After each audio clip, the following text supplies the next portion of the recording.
تاریخ میں کتنے لوگ ایسے گزرے ہیں جنہوں نے باپ کے خلاف گواہی دی، جنہوں نے بیٹے کے خلاف گواہی دی. حضرت عمر رضی اللہ تعالیٰ عنہ نے اپنے بیٹے کے خلاف حد جاری کر دی. اس زمین پر جب تک انصاف رہے گا اس وقت سکھ اور چین رہے گا. جب انصاف ختم ہو جائے گا اس زمین سے تو ظلم آئے گا، زیادتی آئے گی، انارکی آئے گی، فساد فی الارض ہوگا. تو آج دیکھا دنیا نے کہ ہندو مذہب کے پاس اور ہندو مذہب کے جاننے والوں کے پاس اور اس کی جو نمائندگی کرنے والے جو حکومت میں ہیں، عدلیہ میں ہیں، ان کے پاس انصاف کرنے کی چھمتا ختم ہو گئی ہے. ساری ایویڈنس بابری مسجد کے حق میں اور بھاوناؤں کا خیال کرتے ہوئے وہاں مندر بنانے کی اجازت دے دی جائے. مسلمانوں نے کہا کہ کورٹ کا فیصلہ ہم مانیں گے، کوئی ہلہ گلہ نہیں کریں گے، کوئی ریلی نہیں نکالیں گے، کوئی ایجیٹیشن نہیں کریں گے، لیکن یہ فیصلہ غلط ہے، یہ فیصلہ ناانصافی پر مبنی ہے. یہ ہم نے اس وقت بھی کہا تھا، اس وقت بھی کہیں گے، مرتے دم تک کہیں گے، اور ہماری نسلیں بھی اس کو کہتی رہیں گی، اور اس کے لیے ہم کرتے رہیں گے. ملک کے قانون کا پالن کریں گے، کورٹ کے قانون کا احترام کریں گے، لیکن جو بات سچ ہے وہ سچ رہے گی. کسی کے فیصلہ کر دینے سے کچھ نہیں ہو جاتا. نبی رحمت صلی اللہ علیہ وسلم مکہ سے مدینہ تشریف لے جاتے ہیں تو پہلی مسجد قباء بناتے ہیں. آپ کو تو مدینہ کے اندر جانا تھا، آپ تو مسجد قباء تو مدینے سے باہر ہے. مدینے میں تشریف لے گئے تو آپ نے کہا کہ یہ جگہ کس کی؟ میں اس جگہ پر مسجد بنانا چاہتا ہوں اور کنارے اپنا گھر بھی بنانا چاہتا ہوں، میں اس کو خریدنا چاہتا ہوں. تو پتہ چلا کہ یہ تو سہل و سہیل 2 یتیم بچوں کی ملکیت ہے اور ان کا باڑہ ہے. یہاں اونٹ باندھے جاتے ہیں ان کے. تو آپ نے کہا زمین تو اچھی ہے، لیکن جب تک وہ یتیم بچے اجازت نہیں دے دیتے اور اس کو میرے ہاتھوں فروخت نہیں کر دیتے میں مسجد نہیں بنا سکتا. دونوں یتیم بچوں کو حاضر کیا گیا، سہل اور سہیل رضی اللہ تعالیٰ عنہما کو. وہ بچے تھے ابھی، لیکن اتنے بچے بھی نہیں تھے، بڑے ہو گئے تھے، وہ ابھی بلوغت تک پہنچ رہے تھے. آپ نے فرمایا کہ میں یہ زمین لینا چاہتا ہوں، کیا تم خوش دلی کے ساتھ مجھے مسجد بنانے اور میرا گھر بنانے کی اجازت دو گے؟ دونوں بچوں نے کہا کہ اللہ کے نبی صلی اللہ علیہ وسلم، یہ ہمارے لیے فخر کی بات ہوگی، سعادت کی بات ہوگی کہ آپ یہاں مسجد بنا لیں، اپنا گھر بھی بنا لیں، آپ کو جتنی زمین چاہیں لے لیں. تو کہا تو قیمت لینی پڑے گی تمہیں، میں قیمت دوں گا اس کی. انہوں نے کہا اللہ کے نبی صلی اللہ علیہ وسلم ہمیں قیمت نہیں چاہیے. صحابہ کرام نے کہا کہ یہ قیمت نہیں لیں گے اور ہم لوگ بھی ضرورت ہوگی تو ان کو دے دیں گے. آپ نے کہا نہیں، مسجد بنانے کا عمل ہے تو بغیر رضامندی کے نہیں بن سکتی اور بغیر قیمت دیے ہوئی نہیں بن سکتی، مجھ قیمت لینا پڑے گا. اور اس وقت جو قیمت تھی نبی اکرم صلی اللہ علیہ وسلم نے وہ قیمت ادا فرمائی. مسجد نبی وہاں بنی. دین اسلام کا یہ قانون ہے، فقہی قانون ہے یہ، کہ کوئی مسجد اگر کسی قبضے کی زمین پر بنی ہوئی ہے وہاں نماز نہیں ہو سکتی. غصب کی ہوئی زمین پر اگر مسجد بنی ہوئی ہے وہاں نماز نہیں ہو سکتی، نماز قبول نہیں ہوگی. آدمی اگر کسی سے چھین کے بناتا ہے، کسی کی زمین پہ بناتا ہے، کسی کی عبادت گاہ پہ بناتا ہے، وہاں نماز ہی نہیں ہوگی. ہر زمانے میں علماء موجود رہے ہیں. بابری مسجد جب بن رہی تھی تو کیا علماء موجود نہیں تھے؟ موجود تھے. جب زمین دیکھی جا رہی ہوگی، زمین ایکوائر کی جا رہی ہوگی، اس پر جب عمارت کھڑی کی جا رہی ہوگی تو اس وقت کے علماء موجود تھے، اس وقت کے ہندو بھائی موجود تھے. انہوں نے ان کو احتجاج کرنا تھا، احتجاج کرتے وہ، لیکن صدیاں گزر گئیں. علماء بھی مطمئن تھے، سب مطمئن تھے، کسی کو کچھ نہیں تھا. لیکن خرافاتی لوگوں کو آپ کیا کہیں گے جن کے دلوں میں، جن کے دماغ میں ہمیشہ خناس بھرا رہتا ہے، جو ہمیشہ نفرتوں کی سوچتے ہیں، جو مذہب کے لوگوں کو لڑانے کی سوچتے ہیں، جو اس ہندوستان کے اندر امن کے بجائے بدامنی پھیلاتے ہیں. ان کو نوکریوں کی فکر نہیں ہے، ان کو غربت کی فکر نہیں ہے، یہاں پر انصاف کی فکر نہیں ہے، یہاں پر خوشگوار ماحول کی فکر نہیں ہے، سارے مذہب کے لوگ مل جل کر کے رہیں، ایک اچھا واتاورن بنے، اس کی فکر نہیں ہے. انہیں تو نفرت کر کے اپنی سیاست چلانی ہے، انہیں تو مذہب کے لوگوں کو لڑا کر کے اپنی سیاست چلانی ہے. تو آج ہندوستان میں یہی ہو رہا ہے. لیکن جو ہندوستان میں اچھے ذہن کے غیر مسلم بھائی ہیں وہ پورا سمجھ رہے ہیں کہ یہ سب جو کچھ بھی ہوا، بابری مسجد کی شہادت بھی غلط ہوئی وہ کہتے ہیں، اور جو وہاں پر مندر کے لیے زمین دے دی گئی یہ بھی ناانصافی ہے، ہندو بھائی بولتے ہیں. اور اس وقت جو ایونٹ ہو رہا ہے وہ خالص مذہبی نہیں ہے بلکہ وہ تو سیاسی ہے.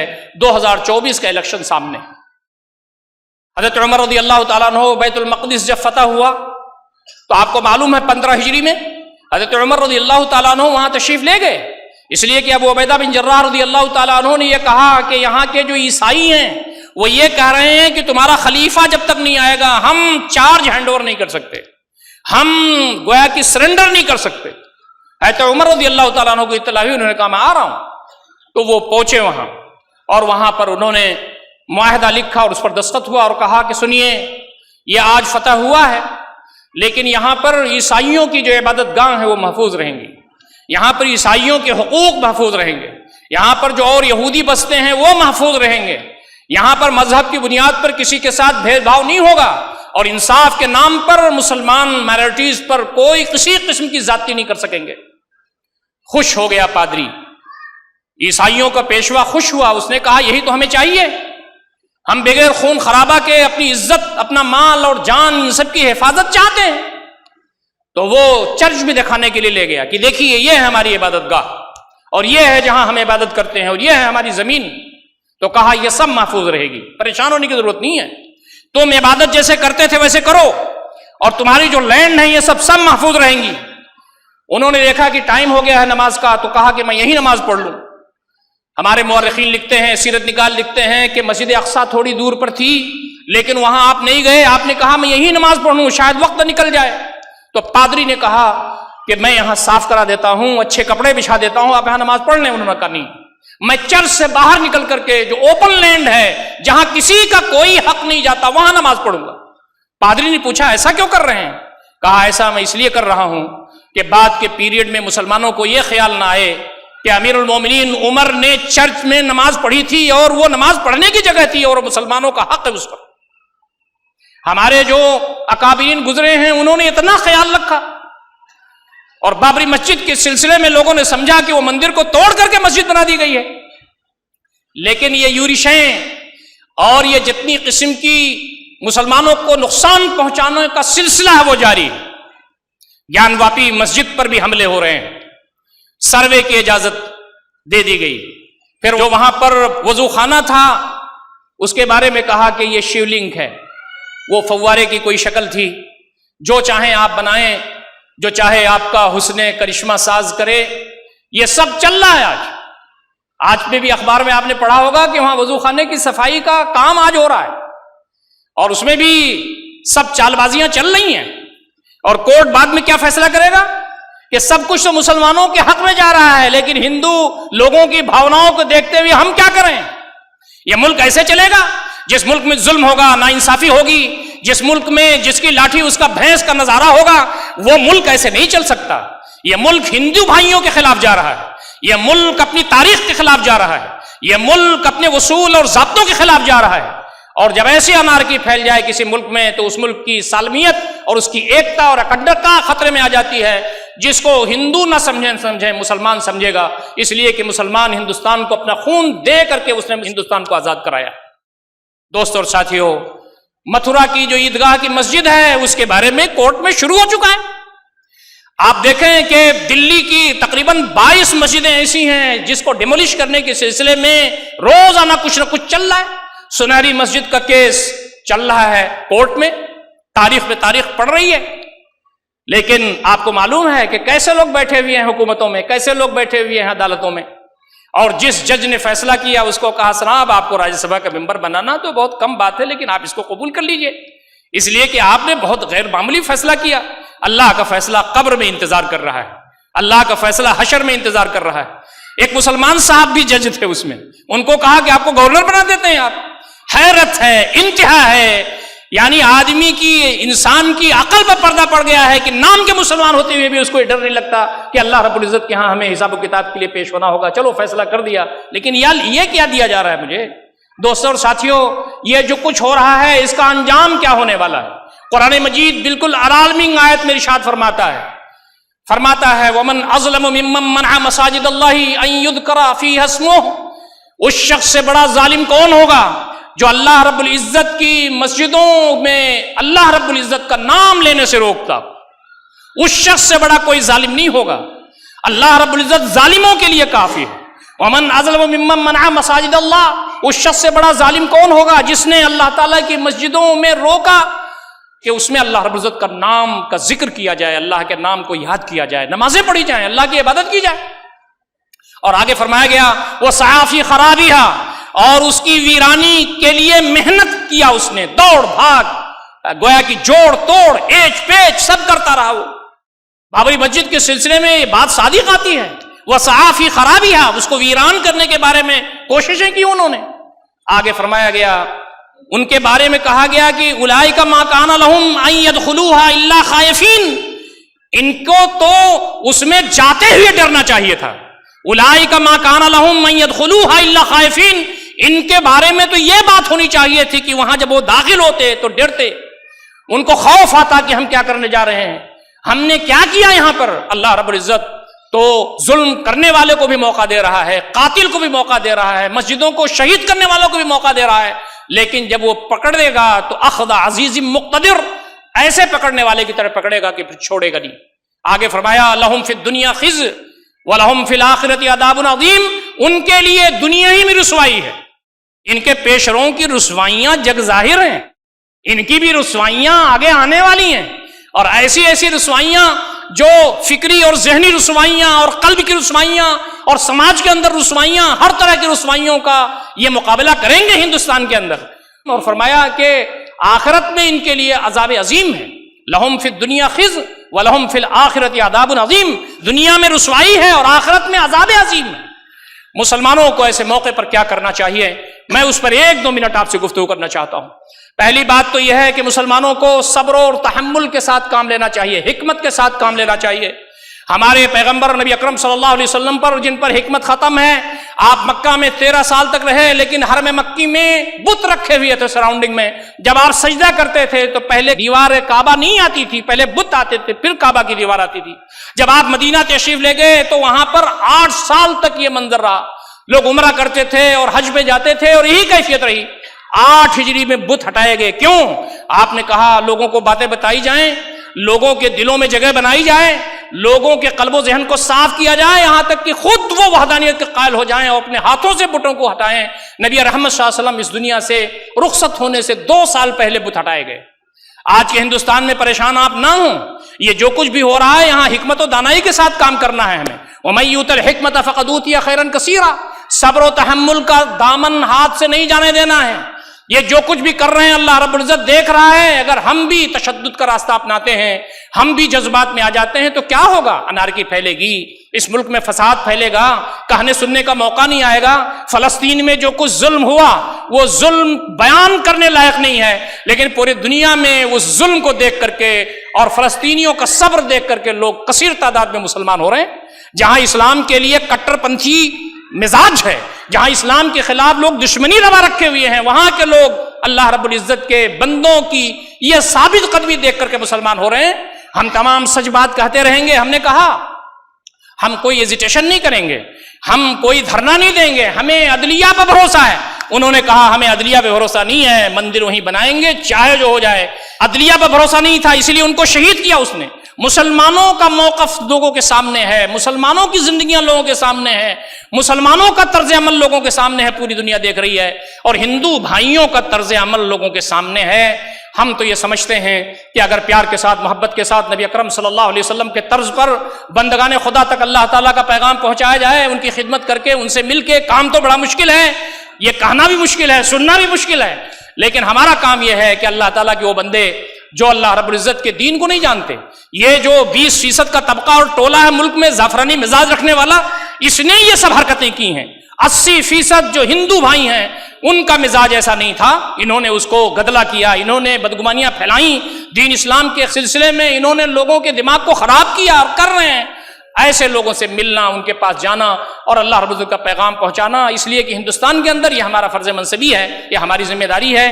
آج لوگوں سے یہ کہا جا رہا ہے کہ دیا جلائیے، آج لوگوں سے یہ کہا جا رہا ہے کہ خیر سگالی کے جذبے کے طور پر دعائیں کیجئے اور یہ کیجئے اور وہ کیجئے۔ آپ مسلم راشٹریہ منچ کے چکر میں مت پڑیے گا، یہ RSS کا ان کا ادارہ ہے اپنا، ان کی آرگنائزیشن ہے یہ۔ کوئی بھی مسلمان جس کے دل میں ادنا سا بھی جذبہ ہے وہ ایسے موقع پر استغفار کرے گا، اور اس طرح کی کسی بھی حرکت میں حصہ لینا یہ حرام ہے۔ مومن زندہ رہتا ہے کہ مرتا ہے اسے فکر نہیں ہے، ہماری جان چلی جائے لیکن اللہ رب العزت کے گویا کہ بتائے ہوئے طریقے پر اللہ رب العزت کے سامنے ہی ہمارا سر جھکے گا۔ کسی بندے کے سامنے، کسی ظلم کے سامنے، کسی حاکم کے سامنے، کسی میجارٹی کے سامنے دین اسلام کے ماننے والے اپنا سر نہیں جھکا سکتے، اس لیے ہمیں صبر و تحمل کے ساتھ رہنا ہے۔ اس طرح کی کسی بھی سرگرمی میں آپ حصہ نہ لیں، اور یاد رکھیں کہ اللہ رب العزت ہمارے سامنے ہے، ہمیں دیکھ رہا ہے، ہماری چیزوں کو دیکھ رہا ہے۔ وہ دن دور نہیں ہے جب اللہ رب العزت کا رحم و کرم ہمارے اوپر ہوگا ہماری کوششوں کے نتیجے میں، اور ہندوستان کے اندر اللہ رب العزت کا کلمہ بلند ہوگا انشاءاللہ العزیز۔ اللہ تعالی ہم تمام کو ان ساری باتوں پر غور و فکر کرنے اور عمل کرنے کی توفیق عنایت فرمائے۔ اقول قولی ھذا استغفر اللہ لی ولکم اجمعین واستغفروہ انہ هو الغفور الرحیم۔